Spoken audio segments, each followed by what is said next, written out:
بسم اللہ الرحمن الرحیم نحمدہ ونصلی علی رسولہ الکریم اما بعد۔ برادران اسلام کی خدمت میں گزارش ہے کہ اس وقت شعبان المعظم کا مہینہ رخصت ہو رہا ہے اور رمضان المبارک کا مہینہ آنے والا ہے۔ نبی کریم صلی اللہ علیہ وسلم نے شعبان کے آخر میں صحابہ کو جمع کیا اور ارشاد فرمایا کہ اے لوگو، تم پر ایک مہینہ آ رہا ہے، سایہ فگن ہو گیا ہے، عظمت والا مہینہ ہے، برکت والا مہینہ ہے۔ اس مہینے میں مومن کی روزی بڑھا دی جاتی ہے، فرض کا درجہ 70 گنا کر دیا جاتا ہے، نفل کا درجہ بڑھا کر کے فرض کے برابر کر دیا جاتا ہے۔ غرض یہ کہ روحانی اعتبار سے بھی اور جسمانی اعتبار سے بھی، مادی اعتبار سے بھی رمضان المبارک کا مہینہ بہت ہی برکتوں والا مہینہ ہے۔ اس مہینے میں اللہ کی طرف سے اپنے بندوں کے لیے کچھ خاص قسم کے احکام ہیں۔ ان میں سے ایک حکم ہے روزے کا۔ یہ فرض ہے ہر مسلمان مرد اور عورت پر جو بالغ ہو، اور ایک حکم ہے تراویح کا۔ یہ سنت ہے ہر مسلمان مرد اور عورت پر جو بالغ ہوں۔ تو تراویح کی عبادت، اس کے بارے میں بھی اللہ کے رسول صلی اللہ علیہ وسلم نے ارشاد فرمایا کہ جو شخص ایمان کے ساتھ اور ثواب کی نیت سے تراویح پڑھے تو اللہ تعالیٰ اس کو اس کی مغفرت فرما دیتے ہیں، تمام گناہوں کو معاف فرما دیتے ہیں۔ اور جو شخص رمضان کے روزے رکھے ثواب کی نیت سے اور اخلاص سے، یعنی صرف اللہ کی رضا کے لیے، تو اللہ تعالیٰ اس کے گناہ معاف فرما دیتے ہیں۔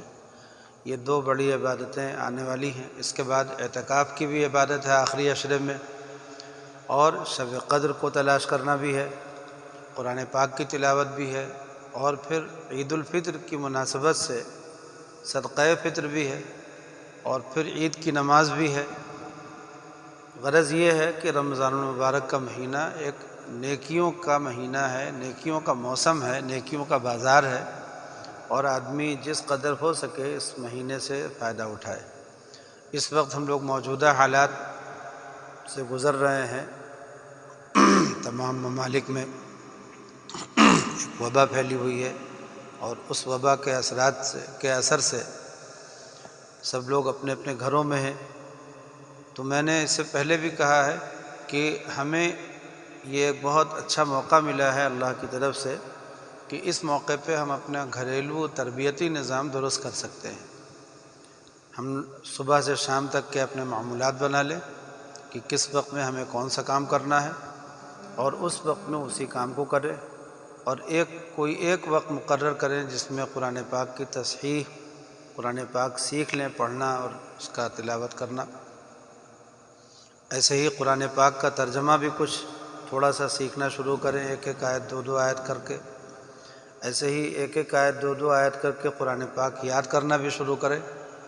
تو قرآن پاک حفظ کرنے کا، قرآن پاک کو سمجھ کر کے پڑھنے کا، اور قرآن پاک کی تلاوت کرنے کا موسم آ رہا ہے، مہینہ آ رہا ہے، اور اللہ تعالیٰ نے اس سبب کے طور پر یہ انتظام بھی فرما رکھا ہے کہ اب سب لوگ گھروں میں ہیں۔ تو اس لیے میں اپنے تمام بھائی بہنوں سے گزارش کرتا ہوں کہ رمضان المبارک کے مہینے کے شروع ہونے سے پہلے اس کی تیاری کرے، اس کا انتظار کرے، اس کا استقبال کرے۔ رمضان المبارک میں روزہ رکھنا ہے۔ روزہ رکھنے کا طریقہ عام طور پر لوگ جانتے ہیں۔ سحری کھانا سنت ہے۔ آپ صلی اللہ علیہ وسلم نے اس کی فضیلت بیان فرمائی ہے کہ اگر کسی آدمی کو زیادہ بھوک نہ بھی ہو تو بھی ایک کھجوری کھا لے، پانی پی لے، لیکن سحری کو ترک نہ کرے، اس لیے کہ ایک طرح سے یہ اپنے روزے کو بڑھانا ہے۔ اور اسی طرح سے افطار میں جلدی کرے، جب سورج کے غروب ہو جانے کا یقین ہو جائے۔ جب تک یقین نہ ہو اس وقت تک تو نہ شروع کرے، لیکن جب یقین ہو جائے تو اس کے بعد جلدی کرے افطار کرنے میں، روزہ اپنا کھولنے میں۔ اور بہتر ہے سحری میں بھی اور روزہ افطار کرنے میں بھی کھجور سے شروعات کرنا اور اگر کھجور نہ ہو تو پانی سے اور دودھ سے، کسی بھی چیز سے، شربت وغیرہ سے، کسی بھی چیز سے کر سکتے ہیں، لیکن بہتر ہے کہ اگر کھجور میسر ہو جائے تو وہ افضل ہے۔ اب روزے میں کیا کرنا چاہیے؟ ایک تو کھانے پینے اور بیوی کے پاس جانے، ان 3 چیزوں سے احتیاط کرنے کا نام اور بچنے کا نام روزہ ہے۔ لیکن حقیقت یہ ہے کہ روزہ اللہ کی طرف سے ایک تربیتی اور مجاہداتی نظام ہے، جس میں اللہ نے اپنے بندوں کی تربیت کرنے کا ایک پورا نظام بنایا ہے، اور اس تربیت سے جو مقصد ہے وہ ہے قرآن پاک میں بتلایا گیا کہ لعلکم تتقون، تاکہ تمہارے اندر تقوی پیدا ہو جائے، اپنے نفس پر پورا قابو ہو جائے، اپنے کھانے پینے پر، اپنی خواہشات پر قدرت ہو جائے، اور نفس کا گھوڑا انسان کو ادھر ادھر نہ گھمائے، نہ گرائے۔ اس کے لیے یہ تربیتی ایک نظام مقرر کیا گیا ہے 1 مہینے کا۔ حضرت والا ہردوئی فرمایا کرتے تھے کہ یہ ایک ٹانک ہے، کیپسول ہے، 30 کیپسول ہیں، اور یہ ایک کورس ہے۔ جو شخص اللہ کی ہدایت کے مطابق اس 30 کیپسول کو استعمال کر لے گا، وہ روحانی اعتبار سے ضرور طاقتور ہو جائے گا۔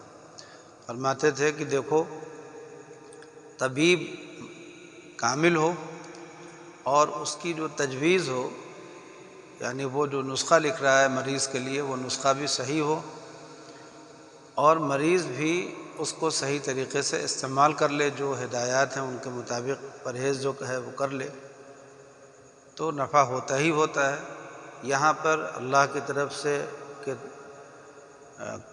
کہ حکیم کامل ہونے میں اور اس نسخے کے مکمل ہونے میں تو کوئی شبہ نہیں ہے۔ اب مریضوں کو ضرورت ہے اس بات کی کہ وہ احتیاط کریں، اور جو اللہ کی طرف سے ہدایات ہوں ان ہدایات کی پابندی کریں۔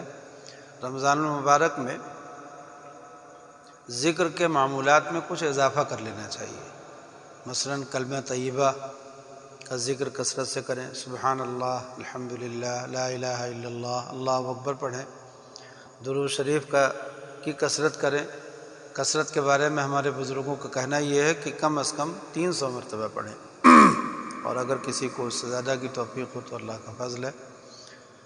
تو درود شریف کی کثرت کریں، استغفار کی کثرت کریں، جنت کا سوال کریں، دوزخ سے پناہ مانگیں، اور اپنے آپ کو گناہوں سے بچانے کی کوشش کریں، خاص طور پر زبان کے گناہ، جھوٹی گواہی دینا، جھوٹی بات بولنا، جھوٹ بولنا، چغلی کرنا، غیبت کرنا۔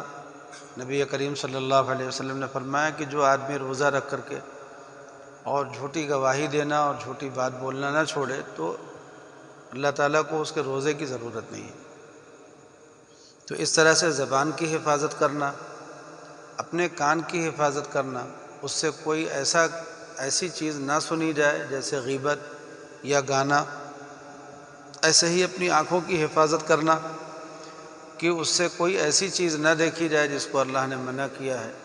اسی لیے رمضان المبارک میں خاص طور پر جن گھروں میں پردے کا نظام اور ترتیب نہیں بن پاتی ہے عام حالات میں، ان کو چاہیے کہ اسی مہینے سے شروعات کریں کہ نامحرم پر نظر نہ پڑے، نامحرم سے اپنی نظر نیچی کرنے کی عادت ڈال لیں۔ مردوں کے لیے بھی حکم ہے کہ وہ نامحرم عورتوں کی طرف نظر نہ کریں، ان کو گھور کر کے نہ دیکھیں، اور عورتوں کے لیے بھی یہی حکم ہے کہ وہ اپنی نگاہیں نیچی کر لیا کریں، اور کوئی ایسا کام نہ کریں جس سے ایک دوسرے کی طرف میلان اور تقاضا بڑھے، تو پردے کا اہتمام کریں۔ بعض لوگ بیڑی سگریٹ وغیرہ کی عادت ڈال لیتے ہیں، نہیں چھوڑ پاتے۔ رمضان المبارک میں اللہ کے حکم سے جب ان کو روزہ رکھنا پڑتا ہے تو اس تربیتی نظام سے وہ اپنے آپ کو اپنا قابو پا سکتے ہیں اور اپنی بیڑی سگریٹ یا کوئی بھی بری عادت چھوڑ سکتے ہیں۔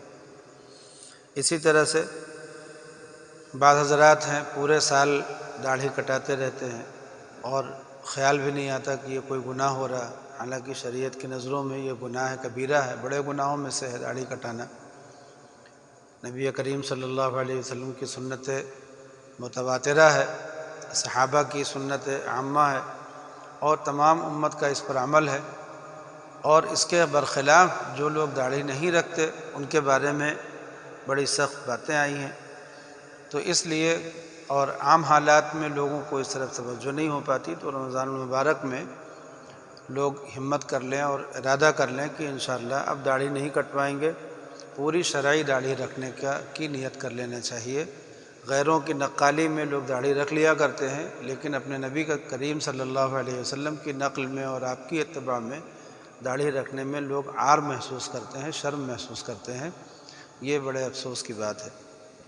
اسی طرح سے رمضان المبارک میں اپنے گھر میں ایک تربیتی مجلس قائم کی جائے، جس میں سنتوں کا سیکھنے سکھانے کا نظام ہو، قرآن پاک کے سیکھنے سکھانے کا نظام بنے، اور اپنے بزرگوں کے مواعظ سننے کا اور اس کا نظام بن جائے۔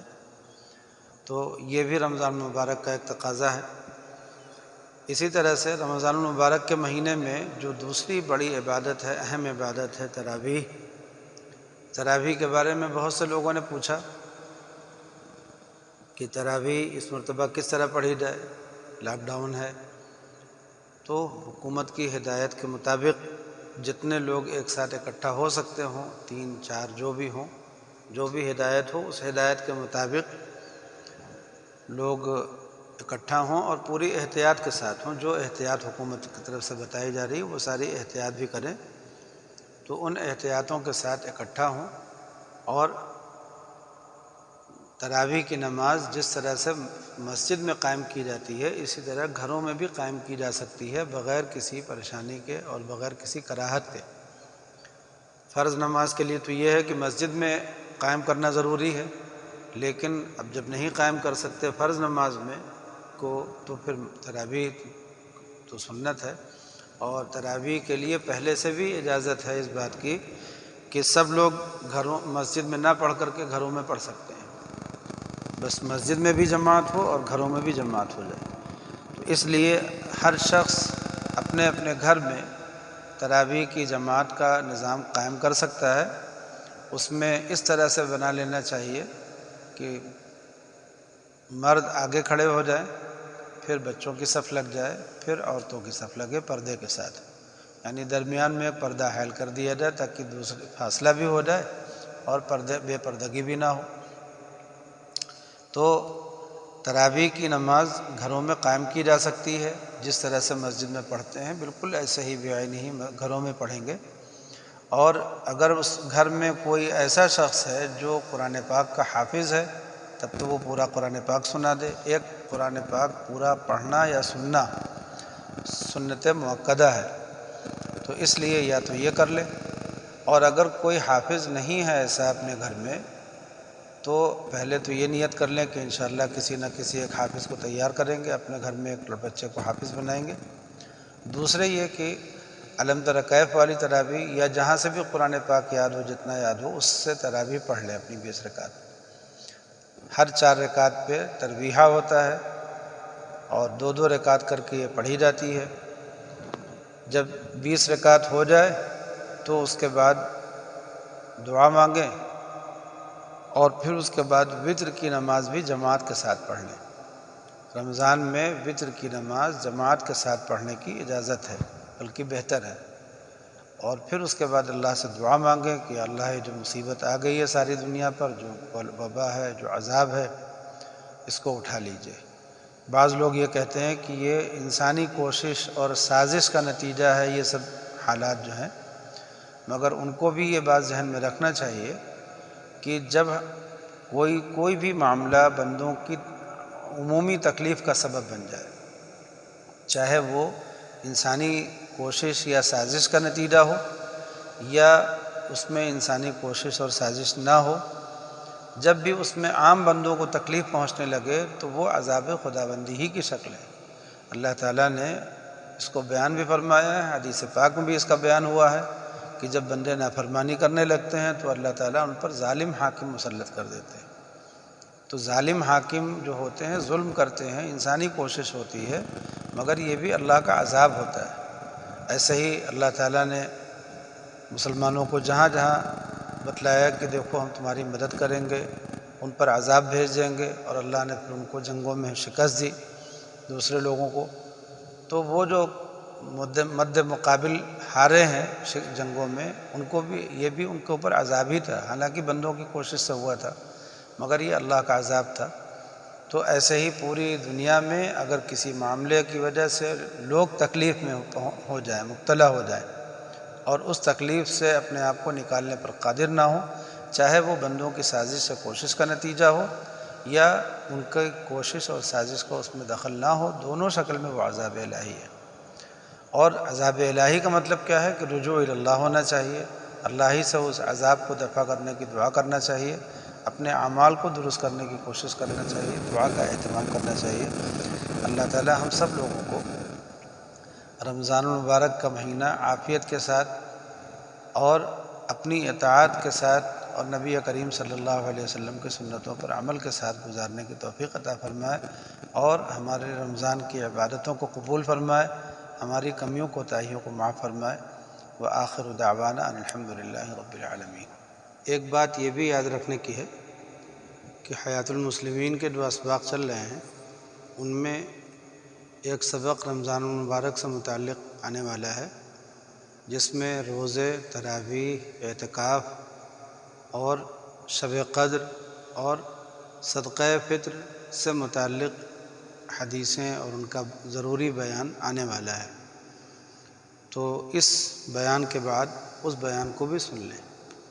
اور جن حضرات نے اب تک الحکمت چینل کو اپنے موبائل میں اس کو سبسکرائب نہ کیا ہو وہ اس کو کر لیں تاکہ روزانہ ہم لوگ جو کتاب و سنت کے مضامین لوڈ کر رہے ہیں اس پر وہ ان تک پہنچ جایا کریں، اور رمضان المبارک میں خاص طور پر اس کی ایک مجلس منعقد کر کے گھر کے سب لوگ سن لیا کریں۔ اللہ تعالی ہم سب کو توفیق دے۔